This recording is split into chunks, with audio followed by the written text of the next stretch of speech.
अरे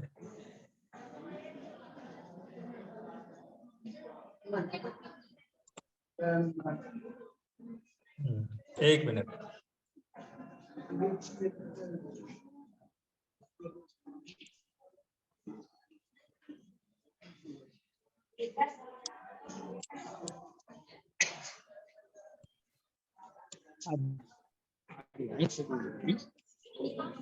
ओम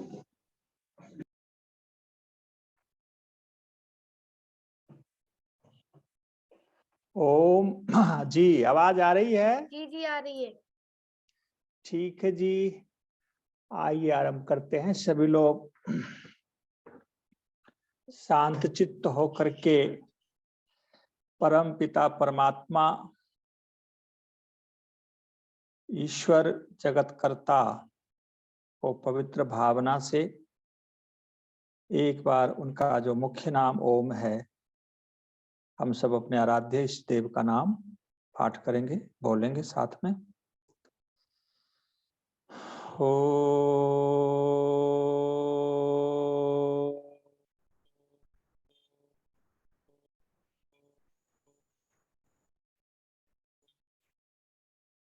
त्वं हीनः पिता वशो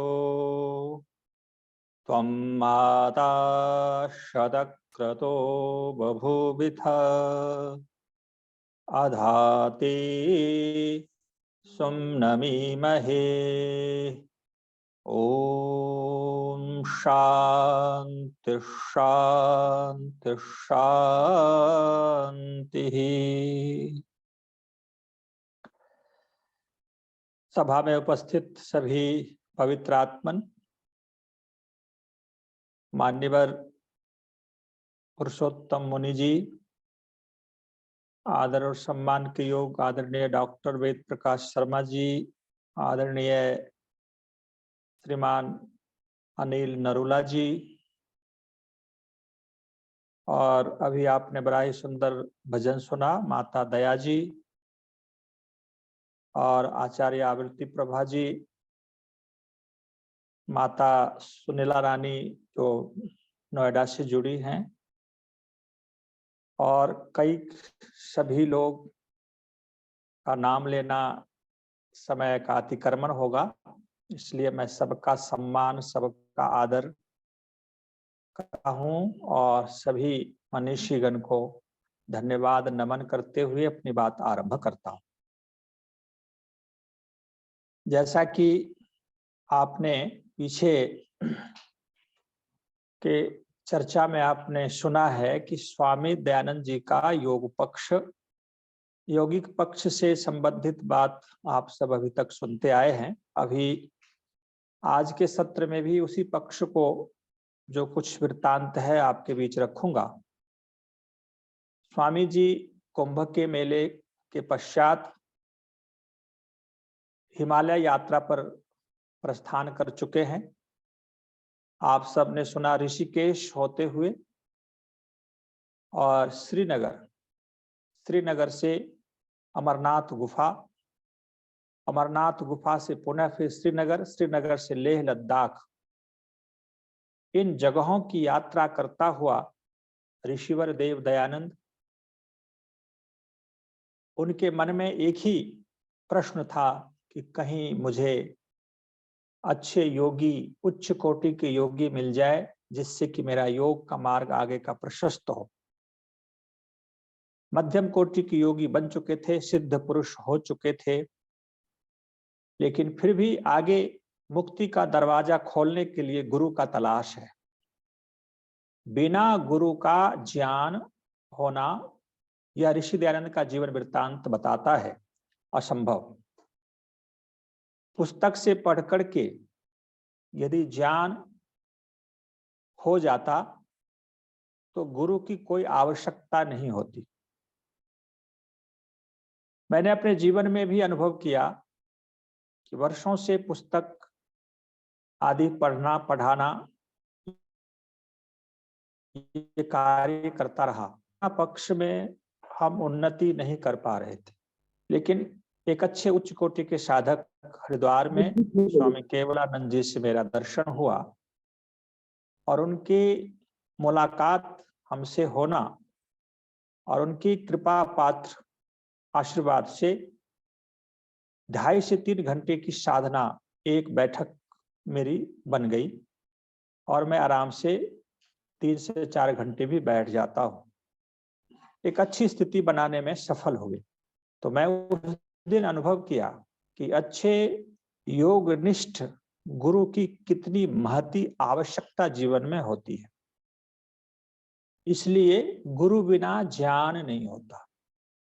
महर्षि दयानंद सरस्वती अनेक शास्त्रों को पढ़ चुके थे, व्याकरण आदि भी पढ़ चुके थे, मध्यम कोटि के योगी बन चुके थे, लेकिन उससे आगे का मार्ग बताने वाला कोई गुरु मिल जाए, इस अनुसंधान में वो लगे थे। और दूसरा प्रश्न उनके मन का था कि कैसे भारतवर्ष के साधु संतों को, बौद्ध साधुओं को और हिंदू साधुओं को कैसे संगठित किया जाए। भारतवर्ष की रक्षा के लिए, स्वदेश स्वधर्म की रक्षा के लिए, स्वतंत्रता के लिए, ये 2 उद्देश्य उनके जीवन का था। हरिद्वार में उन्होंने भरसक विफल प्रयास भी किया। कैसे आजादी का जनसाधारण में एक क्रांति के रूप में उभर करके आए, जनसाधारण जन क्रांति उत्पन्न हो। तो यह बात हमें अभी तक प्रतीत हुआ कि स्वामी दयानंद आजादी का सूत्रधार था। उस समय भारत की जनता केवल सोच रही थी कि मुझे अंग्रेजों से मुक्ति चाहिए। 100 वर्षों के शासन काल में अंग्रेजों ने जिस प्रकार से अत्याचार किया भारतीयों के प्रति, जिस प्रकार से भारत को लूटा, इससे जनमानस में आक्रोश तो था, लेकिन इसको आरंभ कैसे किया जाए वो नहीं कर पा रहे थे। इसका सूत्रपात महर्षि देवदयान जी ने किया, जो कल के प्रसंग में आपने सुना, आगे आज भी सुनेंगे थोड़ा सा। अब स्वामी जी लेह लद्दाख से आगे एक हिमिस गुफा, जो बौद्धों का एक बहुत सुंदर विशाल तीर्थ स्थान माना जाता है, बहुत ऊंचाई के ऊपर, जो तिब्बत क्षेत्र में पड़ता है। हिमिस गुफा पर स्वामी जी पहुंचे। वहां स्वामी जी को बड़े श्रद्धा की दृष्टि से बौद्ध संतों ने देखा और वहां पर स्वामी जी को एक आश्चर्यजनक बातें का पता चला, जो शायद मेरी बातें कल कट गई थी इंटरनेट के अभाव के कारण। तो मैं उस बात को कहा तो था, लेकिन आप तक नहीं पहुंच पाया, तो मैं उसे पुनः पुनरावृत्ति कर रहा हूं। शायद आप लोगों ने सुना भी हो, को दोबारा भी सुन लें। स्वामी जी को एक आश्चर्यजनक जो एक समाचार, एक जानकारी मिली कि ईसा, इसको यीशु ख्रिस्ट कहते हैं ईसाई लोग, वो भारत आए थे। इस बात की जानकारी महर्षि दयानंद को मिला। तो उसमें स्वामी जी कहते हैं कि पाली भाषा में वो पोथी लिखी हुई है, बाद में उसको तिब्बतीय भाषा में लिखा गया। और उन्होंने, स्वामी जी ने कहा कि वो मुझे दिखाया गया और तिब्बतीय भाषा से टूटी फूटी हिंदी में उन बौद्ध साधुओं ने जो कुछ ईसा के बारे में मुझे बताया, वो मैं आपके बीच रख रहा हूं। स्वामी जी का कथन है। इसमें यह बताया गया कि ईसा जब 13 वर्ष का था, एक गरीब परिवार में इजराइल में जन्म लिया था और माता पिता उनके परंपरा के अनुसार उनकी शादी करना चाहते थे। शादी की बातचीत चली और ईसा ने अपने उस शादी की बात सुनकर के 14 वर्ष की आयु में ही इजराइल को छोड़कर वो भारत देश आ गए और भारत देश में सिंधु राज्य में वो सर्वप्रथम प्रवेश किए। वहां से पंजाब और राजपूताना, राजस्थान होते हुए जैन साधुओं के संपर्क में आए ईसा, लेकिन वहां पर जैन साधुओं ने उनको स्थान नहीं दिया, अपने में सम्मिलित नहीं कर पाए। इस कारण से वो पूर्वांचल की ओर बढ़ चले और पूर्वांचल जो उड़ीसा जगन्नाथपुरी में जाकर के उन्होंने वहां के पंडितों से वैदिक शिक्षा, वैदिक ज्ञान, आध्यात्मिक ज्ञान लाभ 6 वर्षों तक किया। और ईसा मसीह घूम घूम करके अब वो वैदिक धर्म का प्रचार करने लगे, वेद का प्रचार, कि वेद ही सनातन ग्रंथ है। ये बड़े आश्चर्य का बात है, हम लोगों के लिए गर्व का भी विषय होगा कि वो घूम घूम करके लोगों को ईश्वर की भक्ति और सनातन धर्म का प्रचार करने लगे। काशी भी आए, कई स्थानों में गए और अधिकतर ईसा जो था वो बनिक और शूद्रों के बीच ही रहा करते थे। इससे ब्राह्मण और क्षत्रिय वर्ग कुपित होकर के ईसा के प्रति षड्यंत्र भी रचा था भारत। फिर इस कारण से ईसा फारस देश, जिसको फ्रांस कहते हैं, वहां चले गए। वहां पर उन्होंने एक ईश्वर और सनातन वेद, वैदिक संस्कृति का प्रचार वो करते रहे। और वहां से होते हुए ईसा अपने देश इजराइल चला गया, जहां पर यहूदियों का शासन था। और वहां पर जो यहूदियों के द्वारा, शासकों के द्वारा किस प्रकार से जनता को प्रताड़ित किया जा रहा है, जनमानस को किस प्रकार से सताया जा रहा है, ये सारी स्थिति को देख करके ईसा ने वह वेद मत का प्रचार, सनातन जिसको ईश्वरीय ज्ञान कहते हैं, इसका प्रचार वो करने लगे थे। और ईसा प्रचार करते हुए लोगों में लोकप्रिय हो गए, लोग उनकी बातों को सुनते थे। वहां के शासक जो रोमन शासक थे, वो शासक ईसा के इस मुहिम से दुखी हो गए कि तख्ता पलट ना हो जाए, ईसा कहीं राजा ना बन जाए। ईसा को गिरफ्तार कर लिया गया और गिरफ्तार करके ऐसा कि उनको सजा सुनाने की जब बात आई तो बड़े षड्यंत्र के साथ ईसा को मृत्यु दंड वहां के शासक ने दिया और सूली पर लटकाया गया। कई दिन वो सूली पर लटके रहे। ईसा जब कहते बेहोश हो गए तो उतार करके एक ताबूत में रखा गया और लोगों ने ये सब देखा, घोषणा हो गई कि ईसा की मृत्यु हो गई। लेकिन ये भी बड़ा आश्चर्य का विषय है कि कुछ दिन, एक दिन के बाद देखा वो बॉक्स में वो ईसा का शव नहीं है। ईसा शायद वहां से किसी के द्वारा या किसी से, फिर वो कहते कि बौद्ध मंदिरों में आ गए, बौद्ध मंदिरों में बौद्ध भिक्षु बन के रहे, ऐसा उनके ये कुछ गणत मनगणंत बात भी हो सकती है। लेकिन ईसा का जो ईसाई धर्म का प्रचार हुआ, ईसाई मत का, कि लोग, इजरायली लोग ये कहते थे कि गॉड ईसा को ले गए, वो उनका दूत था, इसलिए अपने फरिश्तों को उनके बॉडी सहित उठा के ले गए। अब इससे वहां के शासक भी डर गए। तो धीरे धीरे एक किंवदंती, एक अंधविश्वास लोगों में पैदा हुआ। ईसा मत, ईसाई मत चल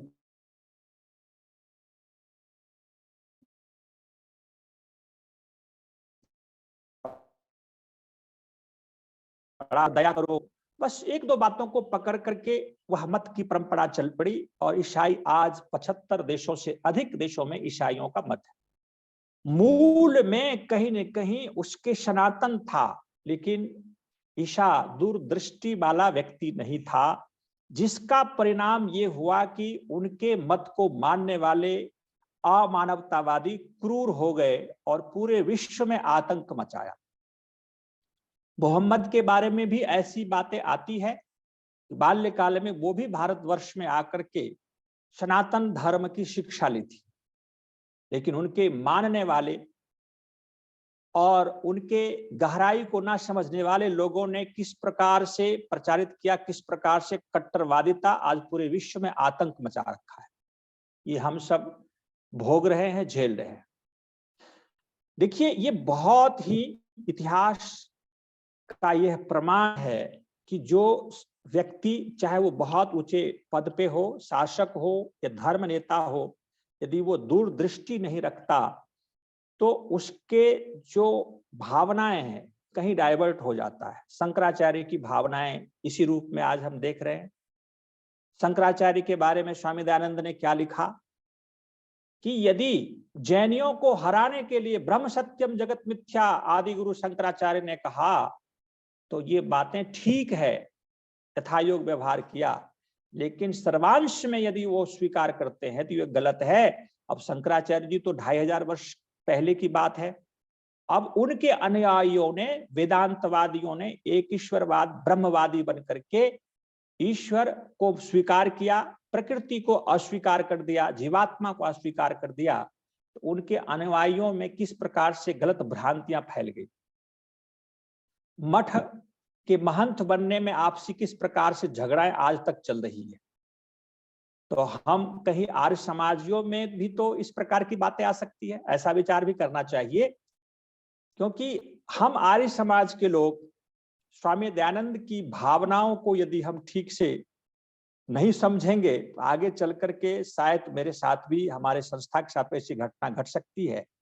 स्वामी जी एक समाज सुधारक के साथ साथ एक योगी थे, इसलिए इस विषय को लंबे समय तक, ये आज कई दिनों तक आगे और बढ़ा दिया गया, 18 फरवरी तक कर दिया गया है। जैसा कि आदरणीय आर्यरत्न लखनलाल आर्य जी ने आज मुझे दूरभाष पर सूचना दी कि इसको और बढ़ाया जाए, जिससे कि महर्षि दयानंद के यौगिक पक्ष जनमानस में जाए और यौगिक पक्ष को हम सुन सकें, स्वामी दयानंद के कृतित्व व्यक्तित्व को हम समझ सकें कि स्वामी जी एक समाज सुधारक नहीं, एक अद्वितीय योगेश्वर महायोगी थे और उनके योग चमत्कार क्या क्या थे, योग सिद्धियां क्या थी, उसको हम समझ पाए।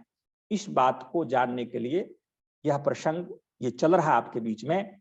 तो मैं स्वामी जी के वृत्तांत को आगे बढ़ाते हुए, स्वामी जी की बातों को आगे बढ़ाते हुए अपनी बात रख रहा हूं। स्वामी जी वहां से हिमिस गुफा से वापस श्रीनगर आए और श्रीनगर से पुनः ऋषिकेश आ गए। ऋषिकेश में आकर के स्वामी जी के एक अच्छे मित्र मिल गए जिनका नाम था गंगागिरी। तो गंगागिरी नामक साधु सन्यासी स्वामी जी के साथ हो लिए और वहां से ऋषिकेश से मानसरोवर की यात्रा, कैलाश पर्वत की यात्रा पर महर्षि दयानंद सरस्वती निकल पड़े एक सच्चे योगी के तलाश में। क्योंकि उन्होंने सुन रखा था कि हिमालय में बहुत सारे योगी अभी भी हैं जो योग विद्या में निपुण हैं, अपने साधना में रत हैं, उनसे मिलकर के कुछ नई योग विधा को सीखा जाए।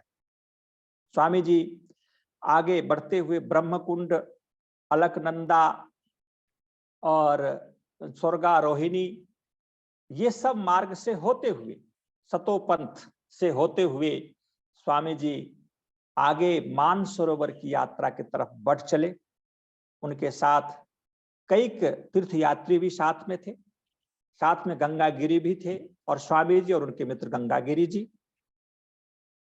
दोनों आगे बढ़ते गए। तीर्थ यात्रियों के साथ बहुत ऊंचाई पर गए। स्वामी जी कहते पहाड़ों के संकीर्ण मार्गों से होता हुआ लगभग 7 दिनों से भी अधिक उस पैदल यात्रा के पश्चात जब मानसरोवर पहुंचे, मानसरोवर झील से ऊपर आगे जो जिस व्यक्ति ने वहां गए हैं, यात्रा की है, उनको तो अनुभव होगा।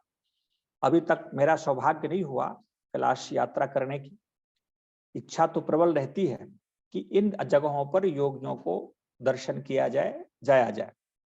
स्वामी जी वर्णन करते हैं कि मैंने कैलाश पर्वत जो मानसरोवर के पास है, उस पर्वत को जाकर के देखा जो शिवलिंग आकार का विशाल पर्वत है। बाहर से ऐसा प्रतीत होता है कि यह शिवलिंग है, इसलिए उसका नाम कैलाश पर्वत है। और कैलाश का आकार इतना बड़ा है कि लगभग 40 से 50 किलोमीटर की दूरी है। जो उसकी परिक्रमा करना चाहें तो कई दिन लगते हैं। तो इस प्रकार से स्वामी जी ने वहां की परिक्रमा भी की, कैलाश पर्वत की परिक्रमा भी स्वामी दयानंद सरस्वती ने किया।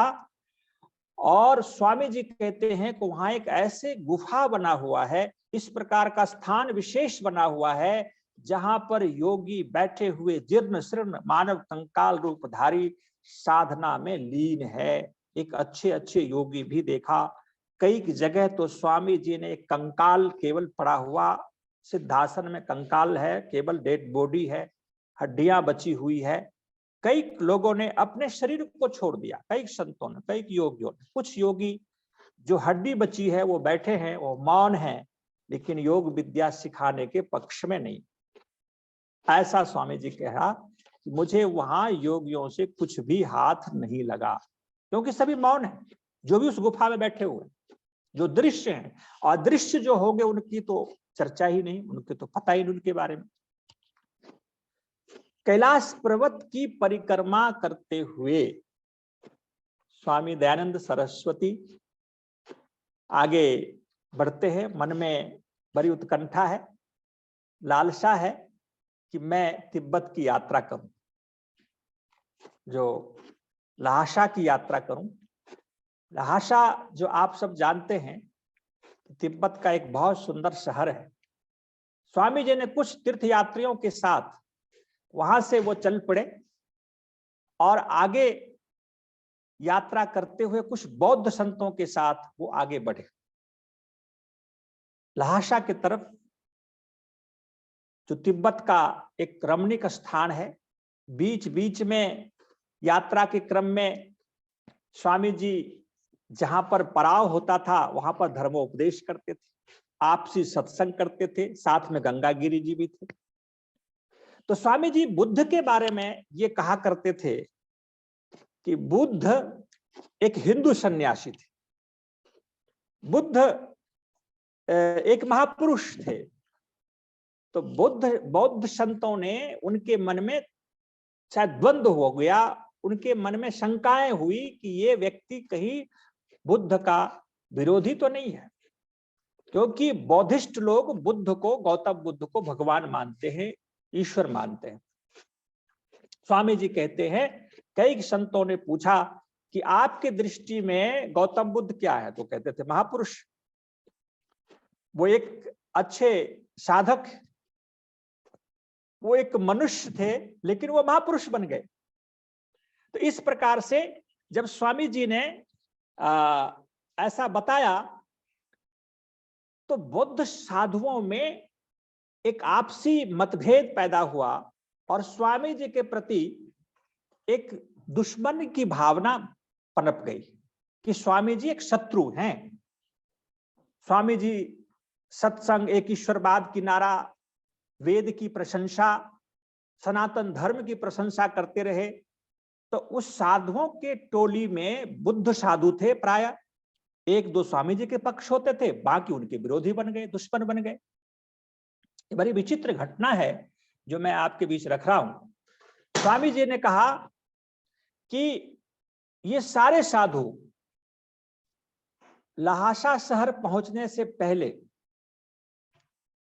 एक बड़ा शहर मिला, वहां के लामा को जाकर के सूचित कर दिया, नालिश कर दिया, शिकायत कर दिया कि एक साधु जो बुद्ध का शत्रु है, जो अपने धर्म की निंदा करता है, बौद्ध धर्म की निंदा करता है, इस कारण से स्वामी दयानंद सरस्वती को और गंगागिरी जी को, लामा जो वहां के धर्म गुरु होते थे, एक प्रकार के राजा होते थे, जैसे दलाई लामा के बारे में आपने सुना है। लामा शब्द उसी को दिया जाता है, बुद्धों में जो सबसे उच्च पदस्थ गुरु होते हैं वही उसका शासक होते हैं, वही नीति निर्धारक होते हैं, वो एक प्रकार के राजा होते हैं। तो जब लामा ने स्वामी जी से पूछा कि आप बुद्ध को क्या मानते हैं, बुद्ध मानते हैं कि नहीं, तो स्वामी दयानंद सरस्वती ने कहा कि बुद्ध को मैं महापुरुष मानता हूं, बुद्ध को एक मनुष्य मानता हूं, बुद्ध कोई भगवान ईश्वर नहीं। तो स्वामी जी ने अपनी बात रखा और गंगागिरी भी साथ में थे। लामा ने स्वामी दयानंद के प्रति प्राण दंड की घोषणा कर दी, सजा सुना दी कि इन दोनों साधुओं को मृत्यु दंड दिया जाए। ये बुद्ध को बुद्ध नहीं मानता है, भगवान नहीं मानता है। अब मृत्यु दंड देने के क्रम में स्वामी दयानंद सरस्वती को और गंगागिरी को 3 दिन भूखा रखा गया, और कि ये अपने सजा कबूल कर ले, गुनाह कबूल कर ले, बुद्ध को भगवान ईश्वर मान ले, लेकिन नहीं माने दयानंद जी। अंत में स्वामी जी वर्णन करते हैं कि गंगागिरी जी को अलग ढंग की सजा दी गई। उनके जो वहां के याक पशु होते हैं, याक, हिमालय में याक होते हैं, गाय, याक गाय का नाम है, याक से दूध भी निकाला जाता है।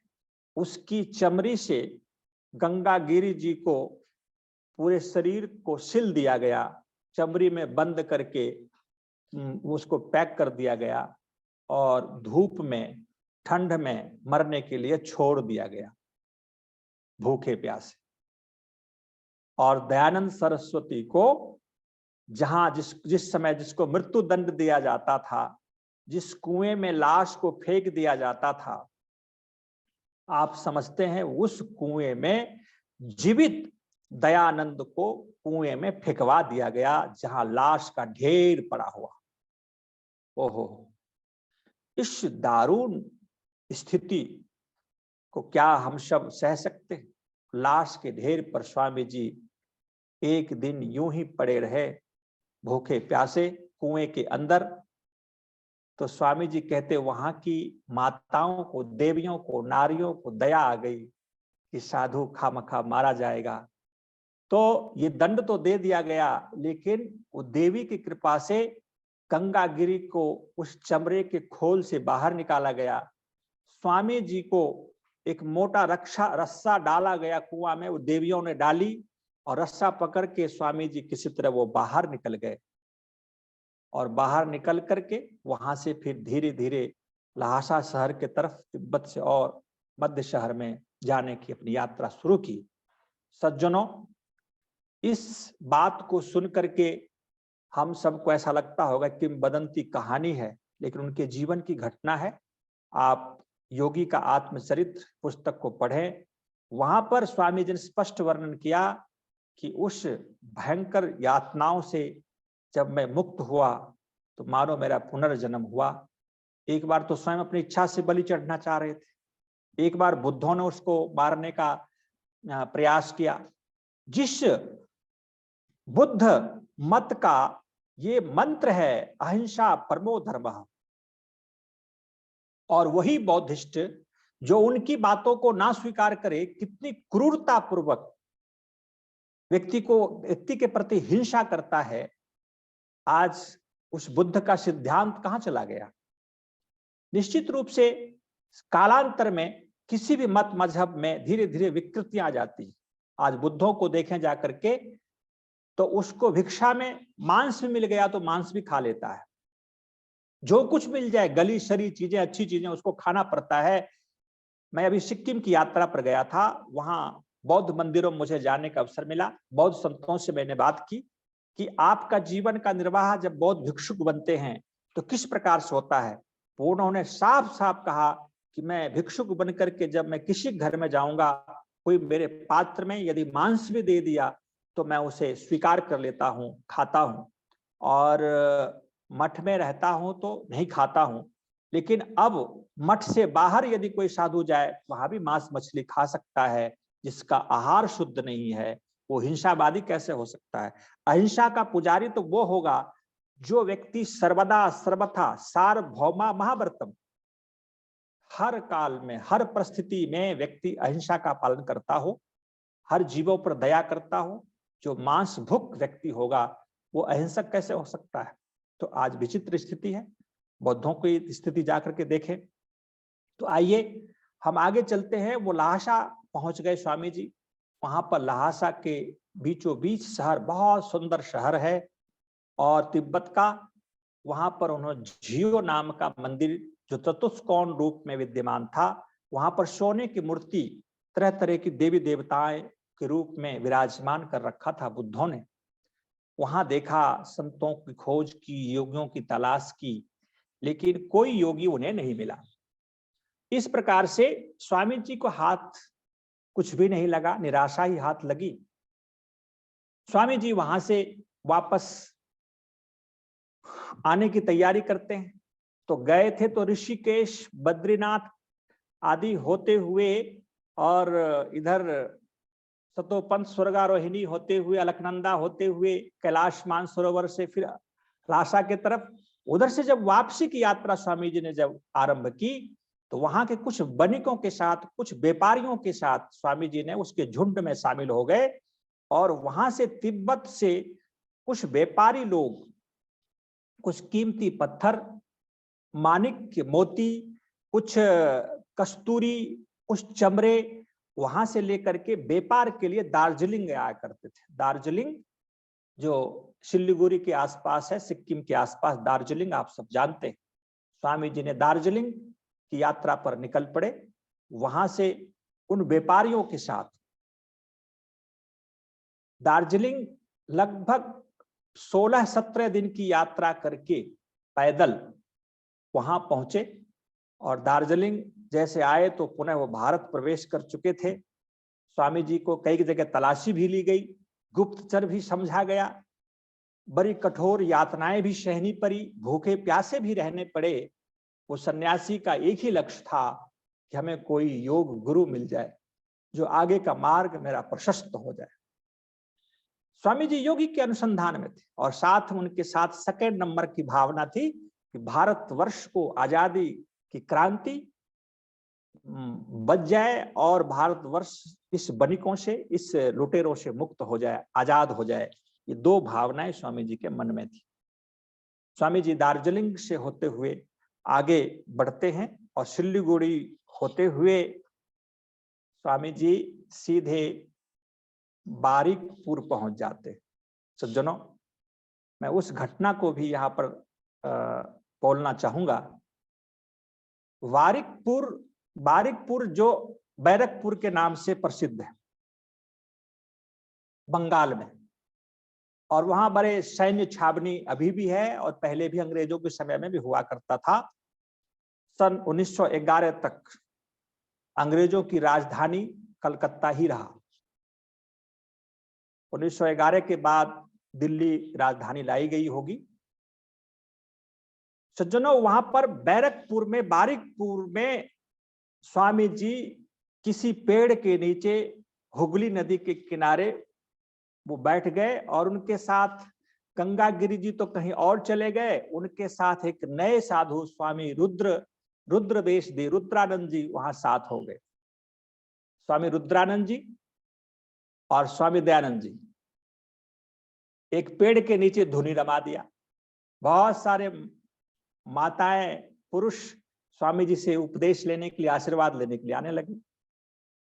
उसी कड़ी में मंगल पांडे जी और दो और फौजी जवान स्वामी जी से गुप्तगू करके चुपके एकांत समय में, रात्रि समय में मिलने आए और अपना परिचय दिया कि स्वामी जी मैं मंगल पांडे हूं, ये मेरे दो मित्र हैं और मेरे साथ यह अंग्रेजी शासक बहुत अत्याचार कर रहे हैं। मैंने सुना है एक कारतूस लाया है अंग्रेजों ने और उसमें गौ मांस और सुअर के मांस की चर्बी का उसमें ऐसे कवर लगाया गया जिसको दांत से खोलने का आदेश है और नहीं खोलेंगे तो मृत्यु दंड दिया जाएगा। दांत से उसको खोल करके फिर उसमें कारतूस में भरा जाता है, फिर गोली चलाई जाती है। स्वामी जी, हम हिंदुओं की और मुसलमानों की धर्म भ्रष्ट करने की योजना अंग्रेजों की है। मैं क्या करूं, आप मुझे आशीर्वाद दें। मैं इस अंग्रेजों से लड़ना चाहता हूं, इससे लड़ते हुए अपने जीवन को, वीर गति को प्राप्त करना चाहता हूं। मुझे मरने का, वीर गति प्राप्त करने का आशीर्वाद दें स्वामी जी। मैं अपने धर्म की रक्षा करूंगा, धर्म से विधर्मी नहीं बनूंगा, क्योंकि ये अंग्रेज हमें विधर्मी करना चाहते हैं। सज्जनों, आपको पता है कि हिंदुओं की गौ माता, गौमांस खाना कितना बड़ा पाप है, अपराध है, और मुसलमानों के लिए तो सुअर का मांस कितना बड़ा पाप माना जाता है, ये सब आप जानते हैं। तो अमंगल पांडे ने जब ऐसा कहा तो स्वामी जी का क्या उत्तर था? स्वामी दयानंद जी ने कहा, पांडे जी, स्वधर्म स्वदेश की रक्षा पर यदि ये नश्वर शरीर लग जाए, इससे बड़ा अहोभाग्य और क्या होगा। और वो व्यक्ति मर के भी अमर हो जाता है जो अपने स्वधर्म की रक्षा के लिए बलिवेदी पर चढ़ जाता है। किसी कवि ने बड़ा ही सुंदर लिखा है, ये मत पूछो कि हम धर्म पर मरकर किधर जाएंगे, ये मत पूछो कि हम धर्म पर मरकर किधर जाएंगे, वो जिधर भेज देगा हम उधर जाएंगे, वो जिधर भेज देगा हम उधर जाएंगे। धर्म पर यदि कोई व्यक्ति अपने जीवन को आहूत कर देता है धर्म की रक्षा के लिए, देश की रक्षा के लिए, तो उनके लिए स्वर्ग निश्चित है। भगवान कृष्ण ने भी अर्जुन को यही कहा था, हे अर्जुन, धर्म की रक्षा के लिए यदि तुम्हारी मृत्यु हो जाती है तो तुम्हें निश्चित रूप से स्वर्ग की प्राप्ति होगी, और यदि तुम जीवित रहते हो तो राजसुख भोगोगे। इसलिए उठाओ गांडीव और अपने धर्म और मर्यादा की रक्षा के लिए चलाओ धनुष्वान। तो स्वामी जी ने यही बात कहा मंगल पांडे से कि मंगल पांडे जी, आप धर्म के लिए, राष्ट्र के लिए यदि अपने जीवन को बलिवेदी पर चढ़ाते हैं, इससे बड़ा और सौभाग्य क्या होगा। और ये आपकी वीरता, आपका पराक्रम, आपका बलिदान व्यर्थ नहीं जाएगा। यह तो निश्चित रूप से यह जनमानस को उद्वेलित करेगा और भारत की आजादी में एक बहुत बड़ी मील का पत्थर साबित होगा। तो जनों, मंगल पांडे जी स्वामी दयानंद जी से प्रेरणा लेकर के चले गए, आशीर्वाद लेकर के। स्वामी जी और रुद्रानंद जी वहां से बारिकपुर से कलकत्ता आ गए, और कलकत्ता में शोभा बाजार में राजभवन में 1 सप्ताह स्वामी जी रुके राजा राय बहादुर के घर। राय बहादुर जी के घर उन्होंने रुका, उनकी मुलाकात हरिद्वार में हुई थी कुंभ मेला में, और वहां 1 सप्ताह रुके। वहां धर्मोपदेश, गृहस्थ जीवन पर उपदेश स्वामी जी करते रहे। कुछ लोग योग विद्या की भी शिक्षा ली। स्वामी जी ने महाराज से अपनी भावना प्रकट की कि मैं योगियों का अनुसंधान में लगा हूं, कोई अच्छे योग गुरु मिल जाए, इसलिए मुझे गंगा सागर जाना है। तो गंगा सागर जाने की व्यवस्था महाराज बहादुर ने, राजा बहादुर ने कर दी नौकायान से। कलकत्ता से गंगा सागर की दूरी लगभग 4 योजन की दूरी पर है। 4 योजन का मतलब होता है 40 से 50 किलोमीटर, नहीं, 1 योजन में 40 से 50 किलोमीटर का माना जाएगा। तो अब यहां से स्वामी जी कहते हैं कि गंगा सागर की यात्रा पर निकल पड़े, और वहां जाकर के देखा तो कोई विशेष योगी नहीं मिले। स्वामी जी कहते हैं कि ये योगी मुझे दर्शन दिया, कुछ काल के लिए वो आए थे, फिर वो लुप्त हो गए, वो मिल नहीं पाए। वहां तो केवल दर्शनार्थी लोग आते, स्नान करने के लिए। जब वहां मकर संक्रांति के पर्व होते हैं या सर्दीय पर्व होते हैं, तो वहां पर लोग स्नान के लिए आते हैं। इसलिए वहां कोई योगी मुझे नहीं मिला। वहां से स्वामी जी वापस हो गए गंगा सागर से, फिर नवद्वीप गए। नवद्वीप से स्वामी जी ने किसी से सुना था कि कामाख्या मंदिर, कामरूप में शायद कोई योगी मिल जाए। स्वामी जी को बस केवल एक ही लगन था कि मुझे योग गुरु का तलाश है। स्वामी जी को किसी ने बता दिया, कामरूप की यात्रा करें आप। राजा साहब से उन्होंने अपनी भावना प्रकट की कलकत्ता करके। राजा ने पुनः उनको नौकायान से 3-4 कर्मचारी के साथ कामाख्या की ओर प्रस्थान करवा दिया। स्वामी दयानंद के साथ 2 और एक लोहित कुमार बड़ुआ, ये 2 व्यक्ति उनके साथ हो गए और दोनों व्यक्ति कामाख्या मंदिर की यात्रा पर निकले कि वहां कोई साधु मिल जाए। बीच में ही एक भैरव आश्रम जो वहां पर थे, उसके दर्शन के लिए तीनों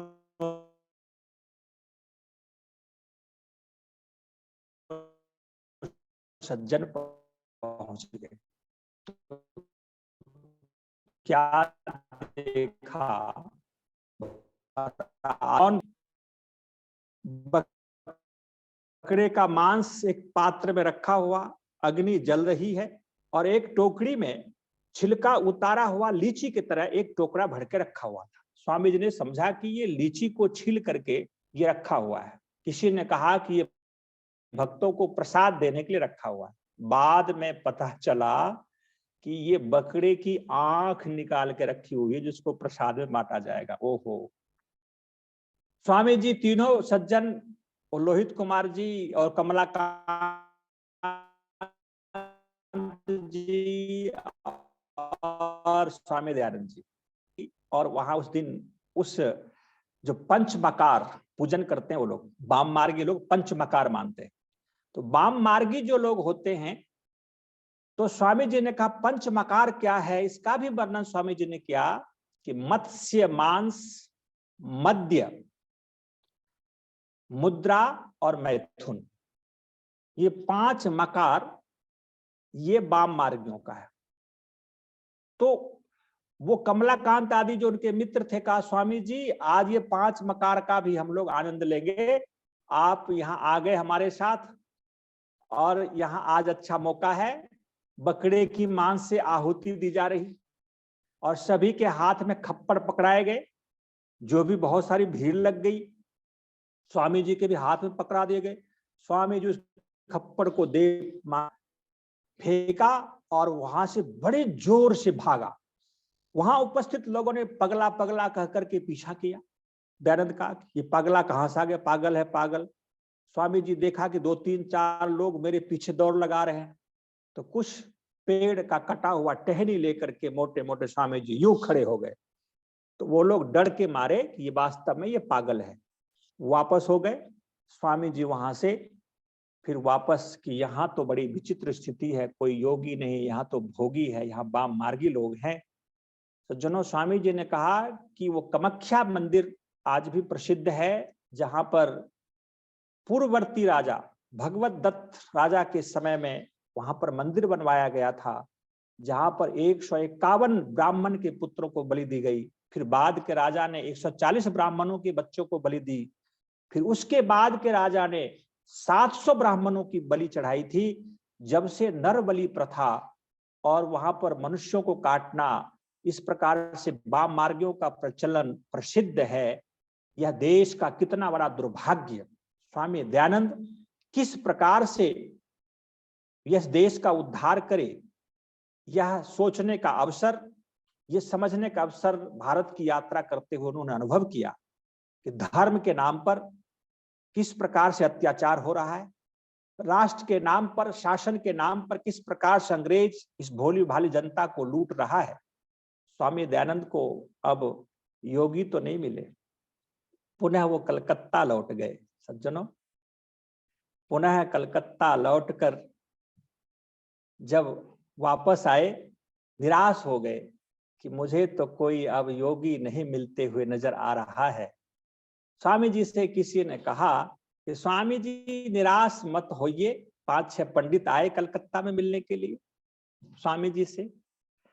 स्वामी जी से कहा कि एक बार आप दक्षिण की यात्रा करें, श्रीलंका तक की यात्रा करें, कोलंबो तक की यात्रा करें, शायद आपको कोई मिल जाए। स्वामी जी के बस इतना कहना कि स्वामी जी चल पड़े। वहां से स्वामी जी कलकत्ता से पुरी की यात्रा आरंभ की और जगन्नाथ पुरी पहुंच गए। महादेव दयानंद, तेरा जीवन कितना संकटों से भरा हुआ और कितनी जज्बा, कितनी उत्साह उनके जीवन में था। स्वामी जी कहते हैं कि जगन्नाथपुरी मैंने पहुंचा, तो वहां भी बड़ा गोलमाल देखा। सज्जनों, आपको बहुत लोगों को पता होगा जगन्नाथपुरी में जो रथ निकाला जाता है, स्वामी जी की पुस्तक को पढ़ेंगे तो और भी पता चलेगा, वहां बौद्धों का प्रभाव है। जगन्नाथ मंदिर जो बना है वो बुद्धों के परंपरा से बना है। बुद्धों के 3 मंत्र, बुद्ध मत के, बुद्धम शरणम गच्छामि, धर्मम शरणम गच्छामि, संघम शरणम गच्छामि, ये 3 मंत्र है बुद्धों का। स्वामी जी ने कहा कि जगन्नाथपुरी में जो जगन्नाथ जी की स्टेच्यू बनी हुई है, लकड़ी के मूर्ति बने हुए, जगन्नाथ जी की मूर्ति बुद्धम शरणम गच्छामि, बुद्ध की प्रतीक हैं, और धर्मम शरणम गच्छामि, धर्म का प्रतीक सुभद्रा की मूर्ति बनी हुई है, और संघम शरणम गच्छामि, बलराम की मूर्ति बनी हुई है। जगन्नाथ, सुभद्रा और बलराम, समझे स्पष्ट लिखा कि इन 3 मूल मंत्रों पर ये तीनों स्टेचू लकड़ी के बनाए गए, और उनकी यात्रा पालकी निकालते हैं, फिर स्नान यात्रा भी निकालते हैं। कहते हैं कि शूद्र लोग भी, यदि कोई नीच प्रवृत्ति, कोई भी लोग ने इसको रथ को छुआ है, कांधा दिया है, तो भगवान जगन्नाथ अशुद्ध हो गए, पाप समा गए उनके अंदर, इसलिए स्नान यात्रा निकाली जाती है। भगवान जगन्नाथ के अंदर से पाप को धोया जाता है। स्वामी जी ने देखा कि धर्म के नाम पर कितना गोलमाल हो रहा है। ओहो, लाखों की संख्या में पैसे वहां पर इकट्ठे होते हैं। स्वामी जी ने इस सारे दृश्य को देखा, कोई साधु कोई योगी तो मिले नहीं, सारे पोंगे पंडित ठग बैठे हुए मिला। धर्म के नाम पर जो पाखंड चल रहा था, स्वामी जी के मन में एक विचार आया कि मैं यहां तो आया योगियों के अनुसंधान में, तलाश में, तो कुछ करते तो चलो। पता लगाया इस मंदिर का मालिक कौन है। तो इस मंदिर का मालिक पता चला कि एक राजा है, और वहां के राजा खुर्दा के राजा, खुर्दा के राजा जो अंग्रेजों ने जगन्नाथ मंदिर का मालिक बना दिया। स्वामी जी खुर्दा के राजा से जाकर के मिला, कहा हे राजन महाराज, आप इस जगन्नाथ मंदिर के आप मालिक हैं और आप राजा भी हैं। आप पंडितों को, पुजारियों को, साधु सन्यासियों को आप प्रेरणा स्रोत बने कि राष्ट्र धर्म की रक्षा के लिए अपने समय को लगाए, जन क्रांति को बढ़ाए और भारत को आजाद कराए। पहला प्रस्ताव था। स्वामी जी कहते यदि आप इस प्रस्ताव को स्वीकार नहीं करते हैं तो दूसरा मेरी प्रार्थना है, निवेदन है कि आप अपने इस जगन्नाथ मंदिर की कमाई में थोड़ी सी पैसे, थोड़ा सा धन जन आंदोलन के लिए, क्रांति के लिए आप दे दें, जिससे कि भारतवर्ष जो लूटे पीटे जा रहे हैं, गुलामी के तरफ जकड़े जा रहे हैं, वो बच सके।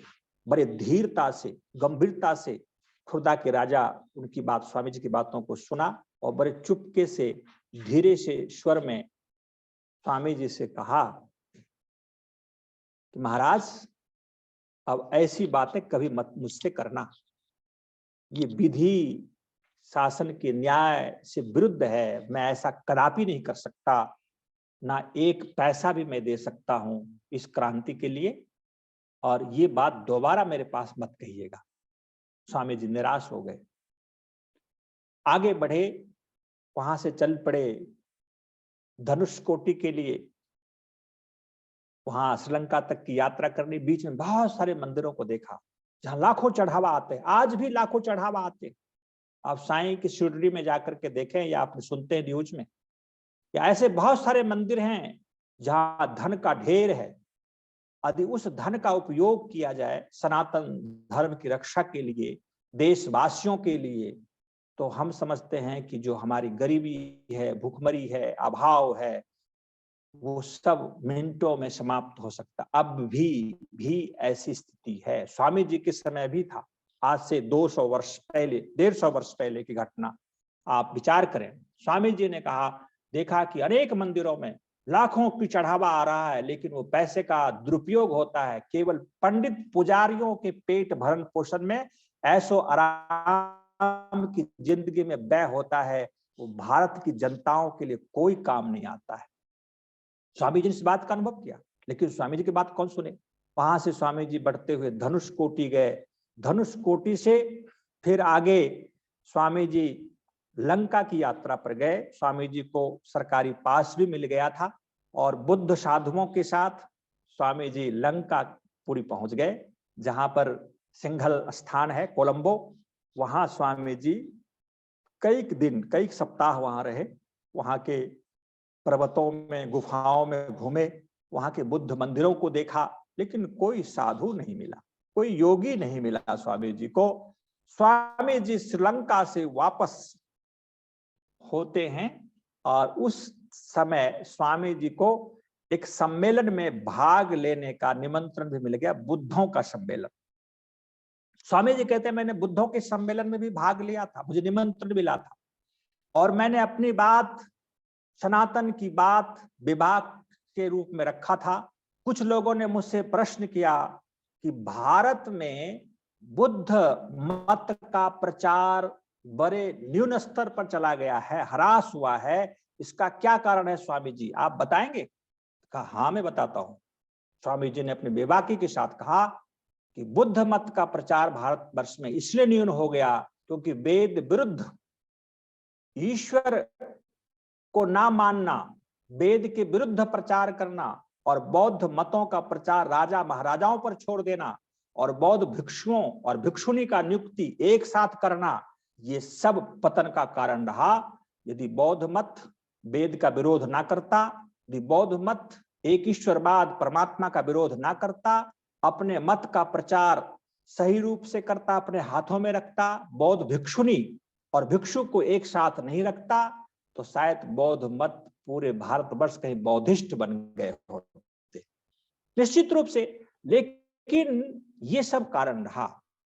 स्वामी जी ने अपनी बात कहीं भी रखा, बेबाकी के साथ रखा, क्योंकि स्वामी जी किसी से डरते नहीं थे, एक सिंह के तरह गरजते थे। स्वामी जी धनुष कोटि से आगे कन्याकुमारी आ जाते। सज्जनों, मैं अपनी बात विराम की ओर ले चलूंगा, आपको हिमालय से, तिब्बत से ले जाते हुए कलकत्ता और गंगा सागर से होते हुए किस प्रकार से कामाख्या, कामरूप स्वामी जी की यात्रा वृत्तांत सुनते हुए अब आप श्रीलंका और धनुषकोटि से कन्याकुमारी आ गए। कन्याकुमारी में स्वामी जी कहते हैं कि मैं बहुत दुखी था उस समय। स्वामी जी का कथन है, मेरे मन में एक दुख का ढेर आ गया था, भारतवर्ष की चिंता मेरे मन में घर कर गई थी कि किस प्रकार से ये जन आंदोलन आरंभ हो, भारत की आजादी का बिगुल फूका जाए, इस बात की चिंता स्वामी जी को खाया जा रहा था। स्वामी जी कहते कन्याकुमारी में पश्चिम से अरब सागर, पूरब से बंगाल की खाड़ी, पूर्वी उपसागर, अरब भारतीय सागर, इंडियन ओशन, ये तीनों कन्याकुमारी में समागम करता है। स्वामी जी कहते हैं, मैं दक्षिण की तरफ मुख करके भारतीय सागर की तरफ बैठ करके किनारे, समुद्र किनारे आंखों को बंद करके मैं मन ही मन भारत की स्वतंत्रता पर गहन विचार मग्न में खो गया। हे प्रभु, कोई रास्ता दो, कोई उपाय दो, तो इस भारतवर्ष की आजादी का क्रांति फूट पड़े, लोग इसके लिए सजग हो जाए, अंग्रेज भारत छोड़ दे। स्वामी जी चिंतन मग्न थे। लेकिन कुछ लोगों से पता चल गया कि बीच में कुछ बातें हुई थी जो शिथिल पड़ गया। भारत के नौजवान क्रांतिकारियों की पराजय हुई, ये बात भी स्वामी जी को थोड़ा थोड़ा पता चल गया था। उसमें मंगल पांडे की क्रांति थी जो विफल हुई, और उसका कारण था कि असंगठित होकर के युद्ध आरंभ कर देना बिना सूझबूझ का। जो जहां था वहीं से क्रांति आरंभ कर दिया लोगों ने, अंग्रेजों के प्रति लड़ना शुरू कर दिया, चाहे वो मंगल पांडे जी हो बैरकपुर में, बारिकपुर, या बीच में जो हम स्वामी जी के संपर्क में आए। और मंगल पांडे ने उस समय कहा था कि स्वामी जी मुझे जन क्रांति का निमंत्रण मिल गया, कमल का फूल और चपाती, ये किसका देन था? तो स्वामी दयानंद जी का देन था। स्वामी दयानंद जी कहते हैं कि ये सूत्रधार तो मैंने ही आरंभ किया था, लेकिन वहां तक पहुंच गया था पूरे भारतवर्ष में जनमानस के बीच कि अंग्रेजों से मुझे लड़ना है, अंग्रेजों को भगाना है भारत से। लेकिन ये आगे कैसे बढ़े? बीच में असंगठित होकर के जो जहां थे वहीं से युद्ध आरंभ कर दिया, लड़ना। तो अंग्रेजों के साथ लड़ नहीं पाए, वो विफल हो गए। लगभग 50 से 60 हजार लोग उस समय अंग्रेजों से लड़ते हुए अंग्रेजों के दुश्मन बन चुके थे और नेपाल भाग गए। नेपाल उस समय अंग्रेजों का अधीन नहीं था, तो नेपाल के राजा उस समय जंग बहादुर ने उस 50-60 हजार भारतीयों को शरण देने से मना कर दिया। सुनो, ये बड़ा दुर्भाग्य रहा इस मानव जाति का कि जो मित्र होते हैं वो भी सहायक नहीं बनते हैं। उन्होंने कहा कि बिल्कुल मैं आपको शरण नहीं दूंगा, मैं अंग्रेजों से नहीं लड़ सकता। उस समय 50 से 60 हजार भारतीय जो वीर थे, क्रांतिकारी थे, जन क्रांतिकारी थे, वो जंगलों में गए, कुछ को हिंसक प्राणी खा गए, कोई भूखे मर गए, कुछ को अंग्रेजों ने पकड़ के मृत्यु दंड दिया। इस प्रकार से त्राहिमाम मचा और भारत की जो जन क्रांति थी वो विफलता की ओर, निराश की ओर, असफलता की ओर चलता चला गया। यह बात स्वामी जी को पता चल गया था। स्वामी जी एक चाणक्य थे। स्वामी जी स्वयं लड़ते नहीं थे, स्वामी जी लड़ाते थे। स्वामी जी स्वयं युद्ध का नेतृत्व नहीं किया, लेकिन स्वामी जी सूत्रधार थे, क्योंकि भारत से किस प्रकार से अंग्रेजी शासन समाप्त हो, इस कार्य का सूत्रधार महर्षि दयानंद सरस्वती चिंतामग्न थे। चिंतामग्न, बड़े विचार पूर्वक समुद्र किनारे बैठे हुए थे। पीछे से एक आवाज आई, योग माया मंदिर से समाचार लाया है, योग माया मंदिर से मैं समाचार लाया हूं। ऐसी शब्द सुनाई दिया। स्वामी जी पीछे मुड़ के देखते हैं तो 3 मुंडिलो व्यक्ति, मुंडिल बिल्कुल जिसका मुंडन किया हुआ, गिरुआ गैरिक वस्त्रधारी, तो उसमें से एक को पहचान लिया स्वामी जी ने। नाना साहब थे, जिसको हरिद्वार में 2635 रुपये दिए थे। उस समय आप समझ सकते हैं 2635 रुपये आज के समय में कितना होगा। आप हजारों में कल्पना करें तो कम से कम 2.5 लाख तो जरूर बन गया होगा, 2.5, 4 लाख, 5 लाख जो भी। तो स्वामी जी नाना साहब को पहचान लिया। नाना साहब बड़े आंसू भर करके, और उनके साथ 2 मित्र और थे, तो बड़े आंख में आंसू भर के कहने लगे कि स्वामी जी बहुत दुखद समाचार है। स्वामी जी भी गला भरते हुए कहा, नाना साहब मुझे भी कुछ पता चला कि जो अपनी पहली क्रांति थी असंगठित होने के कारण वो विफल हो गई है। कहा कि स्वामी जी विफल ही नहीं हुआ, बहुत लोग मारे गए। काशी में, प्रयाग में अंग्रेजों के से लड़ते हुए हजारों की संख्या में अपने भारतीय नौजवान शहीद हो गए। 50 से 60 हजार लोग बेघर हो गए हैं। मृत्यु को क्लास आप लोग हमें भी ढूंढ रहे हैं। हम 3 लोग मुख्य हैं, हम तीनों को अंग्रेज ढूंढ रहे हैं मृत्यु दंड देने के लिए। अब हम लोग बस थोड़े दिन का मेहमान हैं, जिस दिन पकड़े जाएंगे उस दिन हम लोग को प्राण दंड दिया जाएगा। स्वामी जी मरने का आशीर्वाद दीजिए। मैं इसलिए आपसे मिलने आया। आपके प्रोत्साहन से, सहयोग से ये जन क्रांति तो आरंभ हुई, लेकिन अब नहीं लगता है कि सफलता मिलेगी। स्वामी जी ने ढारस बंधाते हुए कहा, नाना साहब आप ऐसा निराश मत होइए, ये आपका बलिदान, इस भारतीयों का बलिदान व्यर्थ नहीं जाएगा, एक बीज का काम करेगा। और आने वाले शायद 100 वर्ष लग जाए, 100 वर्ष अंग्रेजों ने शासन किया है भारत पर, और आने वाले 100 वर्ष के अंतराल में ही अंग्रेजों को भारत छोड़ना पड़ेगा। इसलिए युद्ध तो अभी लंबा चलेगा, ये सूत्रपात हो चुका है, आपका बलिदान, आपका पुरुषार्थ व्यर्थ नहीं होगा, आप क्यों घबरा रहे हैं? इसलिए कहा कि स्वामी जी अब हम बच नहीं पाएंगे अंग्रेजों के हाथ से, और मुझे एक बड़ा दुख है। कहा क्या दुख है, बताइए। कहा कि काशी और प्रयाग में अंग्रेजों को हजारों की संख्या में अपने क्रांतिकारी ने मौत के घाट उतार दिए, और उस कारण से उनकी बहु बेटियां अंग्रेज की जो महिलाएं थी, विधवाएं थी, वो सब विधवा हो चुकी थी। अपने बच्चे को लेकर के कैसे बचे।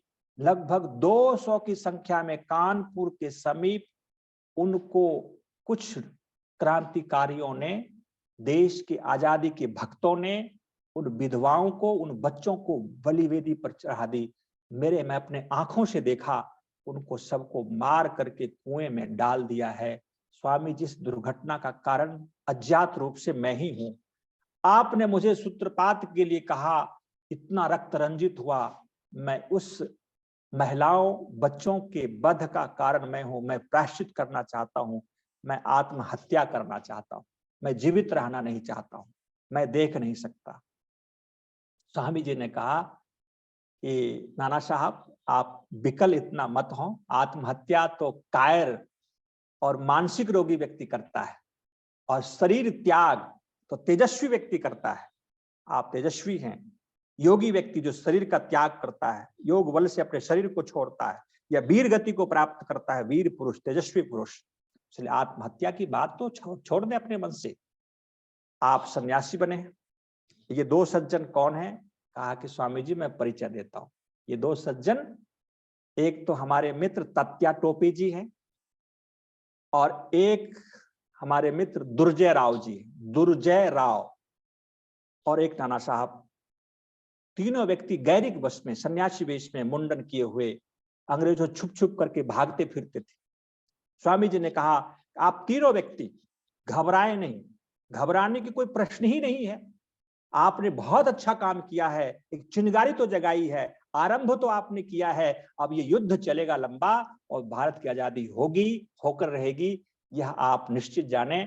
आप लोग अब सन्यासी तो अनजाने में आपने गेरुआ वस्त्र पहन लिया अपने जान को बचाने के लिए, लेकिन आज से आप वास्तव में सन्यास ग्रहण कीजिए, और आप सन्यासी बनकर के पश्चिम में चले जाएं। किसी मठ मंदिर में रह करके आप साधना करें, लोगों को भारत की आजादी के लिए प्रेरणा दें, और साधारण जनमानस को पत्ते, जड़ी बूटियों को, फूल पत्ते को पीस करके दवाई बना करके किसी को दें, जिससे भला हो। आप ये काम करें। स्वामी जी की बात से प्रेरित होकर के नाना साहब ने संन्यास लेने के लिए उद्यत हुए। नाना साहब संन्यास ग्रहण करते हैं, क्योंकि ऐसे भी मरना है, अंग्रेज तो मारेगा ही। तो नाना साहब ने संन्यास हिम्मत करके लिया, और स्वामी जी कहते हैं नाना साहब का नाम मैंने स्वामी दिव्यानंद रखा। और नाना साहब हिम्मत करके संन्यास लेके पश्चिम चले गए। दो सज्जन, तात्या टोपे जी और दुर्जय राव जी, हिम्मत नहीं किया संन्यास समापन की लेने ओर का, जाएं। और वहां से वो लोग फिर अपने कार्य में लग गए। तो निश्चित रूप से आपने मेरी बातों को सुना।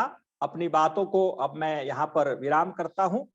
आगे का प्रसंग, कल का प्रसंग रहेगा, स्वामी जी किस प्रकार से गुरु बिरजानंद से मिले, और गुरु बिरजानंद से उन्होंने अध्ययन करके भारतवर्ष में कहाँ-कहाँ शास्त्रार्थ किया, क्या क्या उनका कार्य रहा, इस विषयों पर अपनी बात रखेंगे। आप सबको बहुत बहुत धन्यवाद। ओम शांति ही शांति ही शांति। बहुत पूर्ण जानकारी आप लोग प्राप्त कर रहे हैं आचार्य प्रभाव मित्र जी से, और मैं निवेदन करने लगा हूँ doctor Rakesh Kumar R G से, आप आइए। और हम मुनि जी इस समय ललितपुर प्लेटफार्म पे हैं। 10:30 बजे हमारी यहाँ से ट्रेन है, तो मैं 6 बजे दिल्ली पहुंच जाएंगे। आइए डॉक्टर राकेश कुमार जी।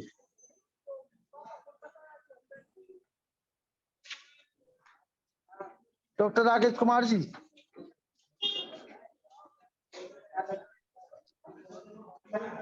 भारत को समझो अभियान के इस पवित्र मंच पर विराजमान आदरणीय मुनि जी, आदरणीय वेद प्रकाश शर्मा जी, आदर और सम्मान के योग्य अनिल नरूला जी, हमारा मार्गदर्शन कर रहे श्रद्धेय आचार्य प्रभा मित्र जी,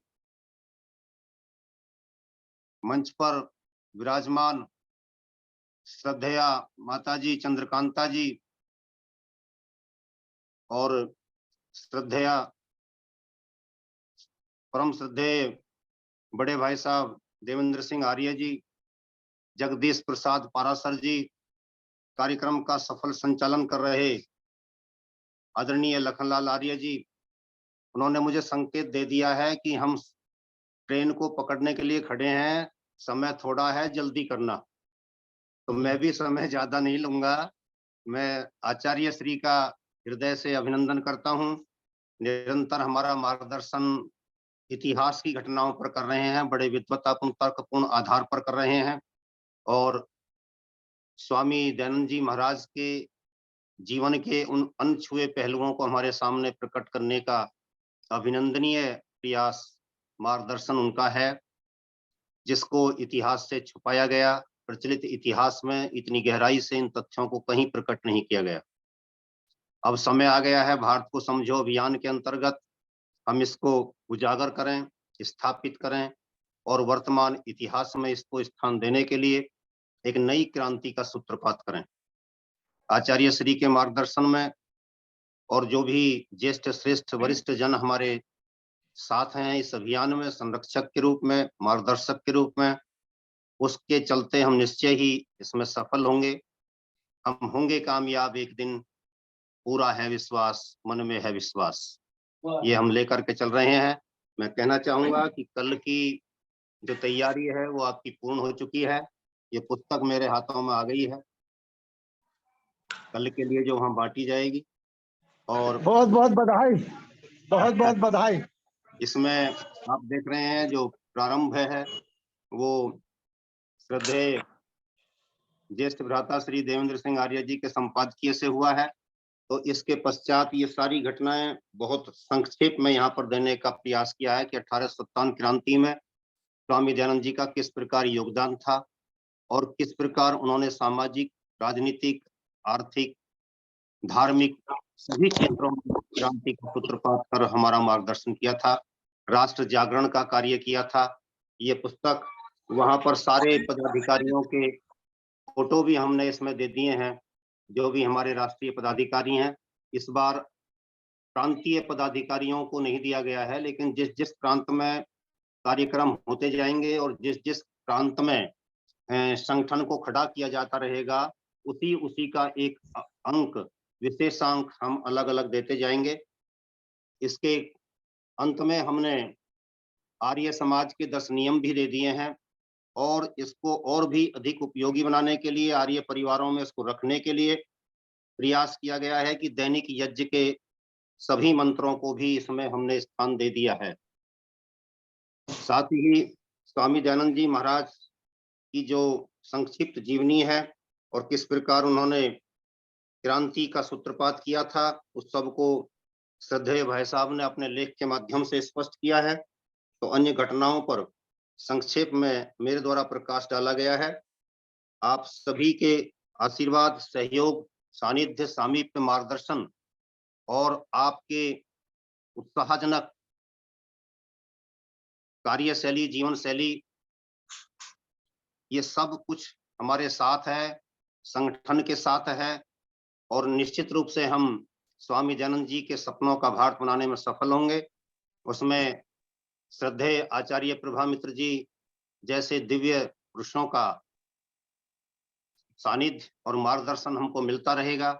इन्हीं सब शुभकामनाओं, सद्भावनाओं के साथ मैं वाणी को विराम देता हूं।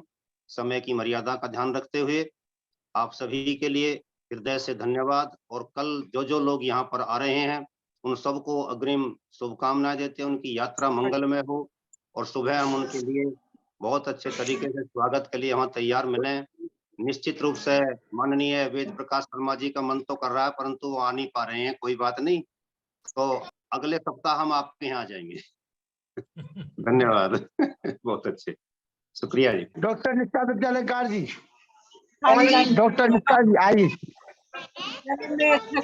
सड़क खंभ में सभी जगह आर्य समाज का झंडा ऊंचा करने वाले हमारे भाई लखनलाल जी, लक्ष्मण नाम भी होता तो वो लक्ष्य शब्द से ही बनता कि अपने लक्ष्य को साधने में जो पूरे तन्मयता से जुटे हुए हैं और जिनका इतना विद्वत्ता पूर्ण और गंभीर प्रवचन ऋषि दयानंद की जीवनी पर जिनकी बहुत ही गहरी रिसर्च है, ऐसे हमारे आचार्य प्रभा मित्र जी, और अभी जिन्होंने अपनी पुस्तक को लिख करके तैयार किया है, ऐसे आदरणीय राकेश आर्य जी और समुपस्थित सभी प्रबुद्ध श्रोतागण और सुधी जन, बहुत ही प्रसन्नता होती है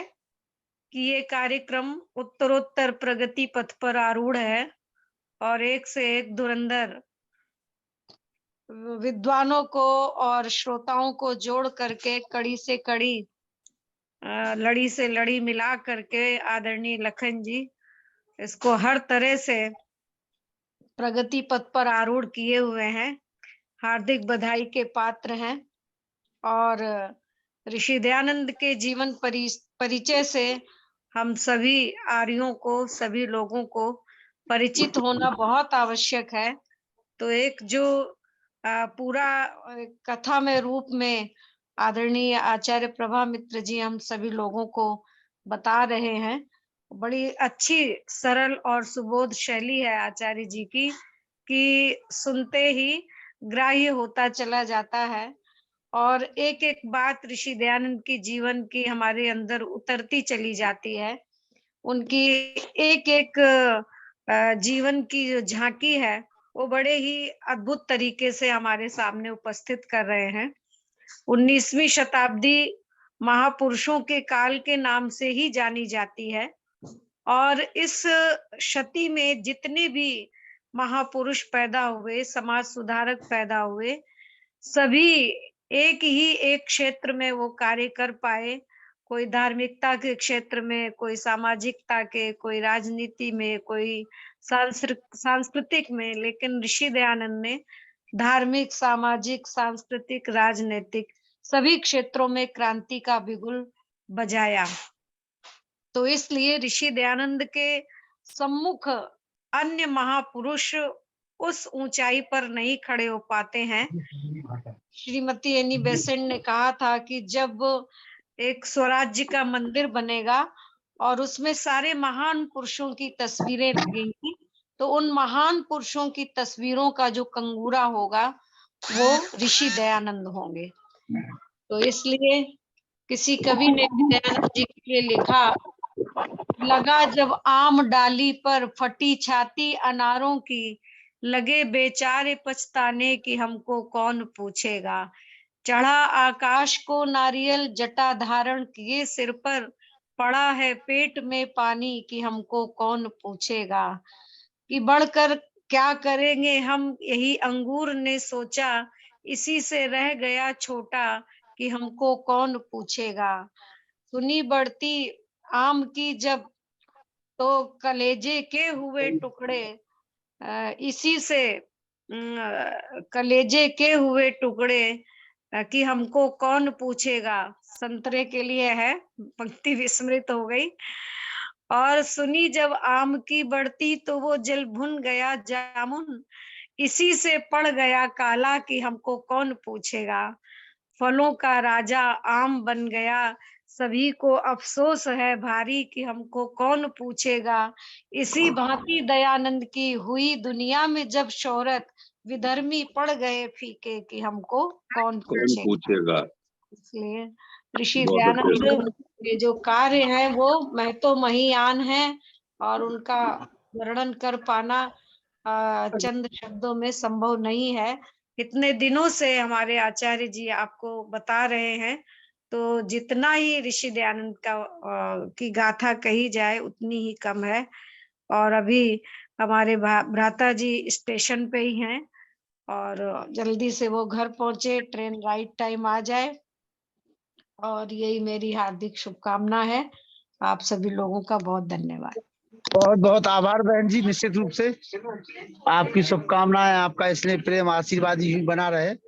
जी और ललितपुर से दिल्ली की यात्रा हम लोग आचार्य सम्मानित प्रेम सचदेवा जी और डॉक्टर राकेश कुमार जी के जी। नेतृत्व में इंदिरा गांधी इंडोर स्टेडियम में पहुंच रहे हैं, उस पल के साक्षी बनने के लिए साथ परिवार।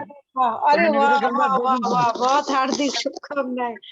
अच्छा अच्छा, भाभी जी भी गई है साथ में। आइए सम्मानित देवेंद्र सिंह जी। सभी विद्वज्जनों को, साथियों को मेरा सादर नमन। धन्यवाद। और भाई लखनलाल जी के लिए तो विशेष रूप से बहुत शुभकामनाएं और बहुत ढेर सारा प्यार। बहुत सारी व्यस्तताओं के बावजूद भी आवाज तो आ रही है मेरी भाई साहब?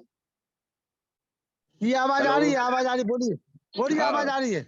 बहुत ढेर सारा प्यार आपके लिए। आप इतनी व्यस्तताओं के बावजूद भी अपना ये कार्यक्रम जो अपना लक्ष्य, जो सिद्धि वाली बात जो भी बहन सीता जी कह रही थी, उसको प्राप्त करने में आप जो निरंतर प्रयासरत हैं, ये बहुत ही प्रशंसनीय है।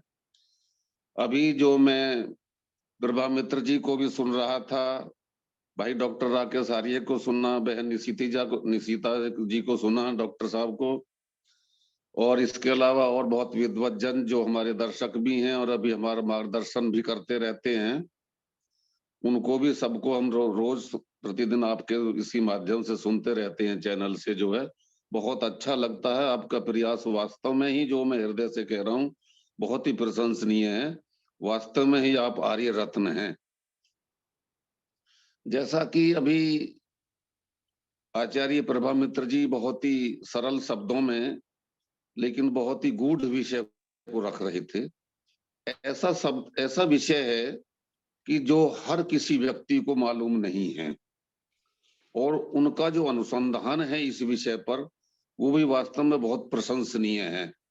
उन्होंने बहुत सारे रहस्यों को इस प्रकार से खोल कर रख दिया है आर्य समाज के मंच पर कि उनकी जितनी भूरी भूरी प्रशंसा की जाए उतनी ही थोड़ी है। आज क्योंकि समय बहुत कम है, मैं केवल फोन लिए कैसी?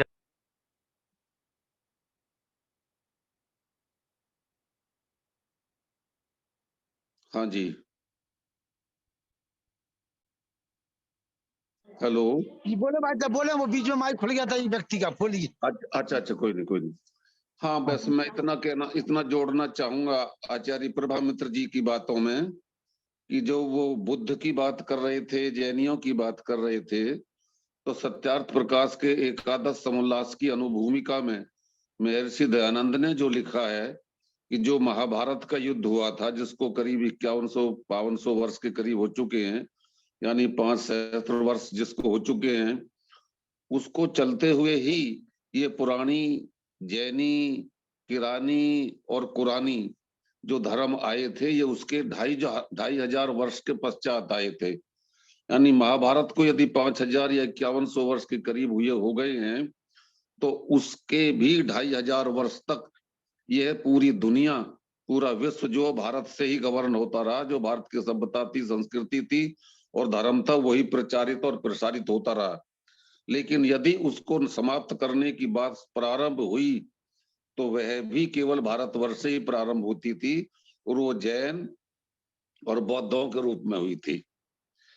इन्हीं बातों को मैं, अपनी बातों को बस यही कहता हुआ अपनी आज वाणी को विराम दूंगा, क्योंकि समय की जो है प्रतिबद्धता भी है और समय की कमी भी है। और आप सबका मैं हार्दिक जो स्वागत करता हूं। कल हम आपको दिल्ली वहीं पर मिलेंगे और आपके दर्शन कृतार्थ करेंगे, अपने पाएंगे, आपको जो है दर्शन करेंगे आपके सभी के। और डॉक्टर वेद प्रकाश शर्मा जी नहीं आ रहे हैं, ऐसा भाई कह रहे थे अभी, शायद उनके भी दर्शन होते तो अच्छा लगता। बाकी सभी के लिए बहुत बहुत पुनः नमस्कार, धन्यवाद। डॉक्टर चक्रे जी, आप कार्यक्रम सुन रहे हैं, कैसा लग रहा है? सर बहुत बढ़िया लग रहा है सर। थोड़ा सा काम करते करते थोड़ा डिस्टर्ब भी हो जाते हैं, लेकिन काफी अच्छा लग रहा है सर। धन्यवाद। इसी प्रकार से जुड़े रहिए, ठीक है ना? बिल्कुल सर। सम्मानित जगदीश पारासर जी, आप आ जाइए, फिर हम समापन की ओर बढ़े। जी जी भाई, लखनलाल जी है। आज लखनलाल जी सबसे कम समय के कारण जो है आपको बहुत सरल संक्षिप्त में बता रहे हैं कि राष्ट्रीय संरक्षक है प्रेम सजा जी और राष्ट्रीय अध्यक्ष है राकेश कुमार जी के नेतृत्व में आपकी यात्रा दिल्ली के लिए हो रही है। उसकी सफलता और सरलता के लिए मैं आपकी हार्दिक शुभकामनाएं जो है अपने सबसे प्रस्तुत करता हूँ। और जो इन्होंने अपने जो है अपने इन्होंने बताया है आचार्य जी ने, वो बहुत ही विलक्षण और बहुत ही अद्भुत जानकारी दी है। उनके लिए हृदय से जो है अभिनंदन वंदन है। बहुत बहुत धन्यवाद। पुरुषोत्तम वानप्रस्थी जी। ओम ओम विश्वानि देव सवितरतुलितानि परासुवेद भद्रम तन्न आसुव। समस्त महानुभाव नमस्ते। जैसा कि अभी हमारे सभी श्रोतवृंद विद्वजन ने सम्मानीय जी के बारे में बोला है, मेरी भी वही धारणा है। मैं समझता हूँ कि वास्तव में आज इस पटल पर मंच पर मैं देख रहा हूँ दो मूर्तियों को देख रहा हूँ मैं, चूंकि एक हमारे सम्मानीय डॉक्टर राकेश कुमार जी और एक आचार्य सम्मानित प्रभा मित्र जी, दोनों महान मूर्तियां मैं देखता हूं कि दोनों के माध्यम से जो भी हमारे लोगों के बीच में प्रस्तुति दी जा रही है वो बड़ी अनूठी है, सराहनीय है। और मैं लखनलाल जी और बहन जी मनलता जी तीनों लोग जयपुर स्टेशन पर हैं और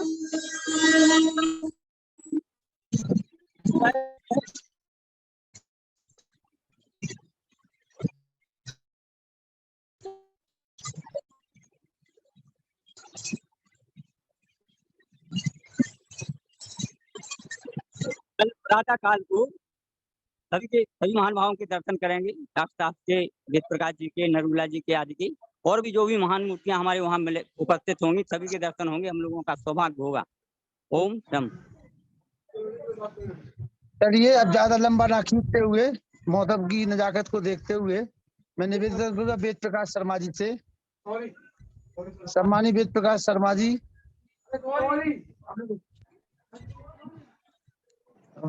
जी आइए। वेद प्रकाश शर्मा जी। भाई राकेश जी को बहुत सा कोट सर प्रणाम। उन्होंने बहुत ही अच्छी पुस्तक निकाली, उसको देख के दिल गदगद हो गया। इसके लिए उनकी भूरी भूरी प्रशंसा करते हैं। अब हम शांति पाठ करते हैं। चलो शांति पाठ शुरू करो। ओम दौ शांति अंतरिक्षगा शांति पृथ्वी शांति शांति दया शांति वनस्पतया शांति विश्व देव शांति ब्रह्म शांति सर्व शांति शांति रेव शांति श्याम शांति रेदि। ओम शांति शांति शांति। जो बोले सोबे सत्य सनातन पहले धर्म कीजिए। गुरु बल विज्ञानंद कीजिए। महर्षि दयानंद कीजिए। हरिहरा भगवता श्री रामचंद्र कीजिए। योगेश्वर श्री कृष्णचंद्र कीजिए। वंदे लेखराम की जय। स्वामी सदानंद की जय। स्वामी आत्मानंद की जय। भारत माता की जय। गौ माता की रक्षा हो पालन। आर्य समाज अमर रहे। वेद की ज्योति जलती रहे। ओम का झंडा ऊंचा रहे। आर्यों के महाकुंभ की जय। परब्धनि वैदिक अभिवादन सबको नमस्ते जी। ओम सर्वेभ्यो नमः। और अगले शनिवार तक लगातार 8 दिन आप आचार्य प्रभा मित्र जी को सुनते रहेंगे इसी प्रकार से, और कल मुलाकात करेंगे दिल्ली में आप सभी लोगों से। चलिए अदिति बेटा समापन कर दो। जी जी।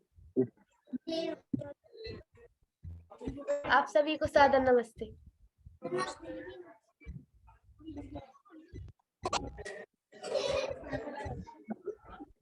चलो समापन कर दो बेटा। नमस्ते सबको भाई, बहुत अच्छी बात है। नमस्ते निष्ठा जी। नमस्ते माता जी। नमस्ते बेटा। हाँ नमस्ते जी। नमस्ते बेटा, बड़े दिनों के बाद मिली हो। व्यस्तता बहुत अधिक है, समय बड़ा टाइट चल रहा है। अगले 8 दिन मैं भी बड़ी व्यस्त रहूंगी, देखो। हाँ अभी भी फिर 2-4 दिन के लिए फिर बिजी होने कल के बाद। जुड़ने का प्रयास तो करूंगी, क्योंकि अछूता नहीं रहा जा सकता, क्योंकि कार्यक्रम बहुत अच्छा है। नहीं, आप भाई साहब आपके- लखन जी, कल आपके किस समय चलते तक जाएंगे आप ट्रेन भावना से? खा जाती है। देहरादून मंसूरी वगैरह जाना है तो फिर काफी टाइम लग भाई साहब जाएगा। लखन जी, हाँ, मंसूरी घूमने जा रही हूँ माता जी। नहीं घूमने नहीं जा रही, आर्य साहब के पोते, मामा के पोते की शादी है। हाँ राकेश जी बोलिए। मैंने कहा आप किस समय पहुंचेंगे सुबह? सुबह 6 बजे पहुंचेंगे। अच्छा, वापसी कब की है? 13 तारीख की। 13 की, अच्छा ठीक है। कल बेटी के यहाँ निकल जाएंगे शाम को। कहाँ निकल जाएंगे? हाँ बेटी की गुरुकुल चौधरीपुरा। भाइयों को छोड़ के? नहीं बेटी के मिलने जाना है, बेटी के पास मिलने जाना है। आपको भी साथ में चलना है। मेरे प्रश्न का सही उत्तर दीजिए, भाइयों को छोड़ के जाएंगे?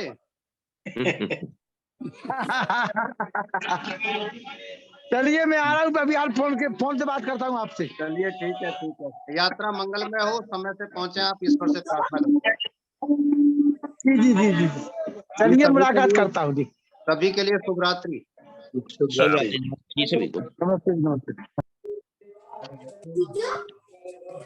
बंद कर दो अदिति बेटा, बंद कर दो।